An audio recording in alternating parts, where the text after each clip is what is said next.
দলমত নির্বিশেষে গণতান্ত্রিক ধারা বজায় রাখার যে স্বপ্ন নিয়ে জাতি এগিয়ে যাচ্ছে তার পথে বাধা সৃষ্টিকারী কিছু অপাংতেও চাইছে বাংলাদেশ ডুবে থাকুক এক অন্ধকারাচ্ছন্ন বদ্বীপ হয়ে। পিনাকি ভট্টাচার্য সত্যিকার অর্থে দেশকে ভালোবাসেন না। এক পলাতকের শাখামৃগের মতো অশালীন লম্ফঝম্ফ ও অসঙ্গতিপূর্ণ কথায় বাংলাদেশের সাধারণ মানুষকে দ্বিধাগ্রস্ত করার অপচেষ্টা করলেও তার ফলাফল হিতে বিপরীত হবে।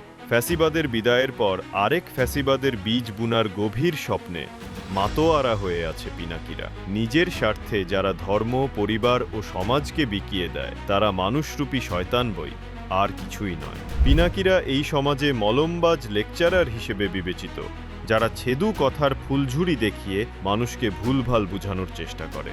মানুষের ব্যক্তিগত বিষয় নিয়ে ঘৃণা উদ্রেক করা ও নিন্দার ঝড় তোলা ছাড়া পিনাকির কাছে নেই কোনো ইতিবাচক কথা বলার রসদ।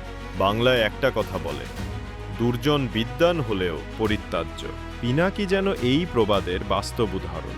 বিভিন্ন নিরীহ মানুষকে আক্রমণাত্মক ভঙ্গিতে কথার মাধ্যমে পরাস্ত করে নিজেকে বিজয়ী ঘোষণা করার কোনো মাহাত্ম্য নেই। ডিজিটাল দুনিয়ার আপাদমস্তক এই বেকুবকে যারা গাটের পয়সা দিয়ে ব্যান্ডউইথ কিনে অনুসরণ করছেন তারা নিজের অর্থ ও সময়ের অপচয় করছেন। তাই পিনাকি হোক বাংলাদেশের কোটি মানুষের কাছে বর্জনীয়।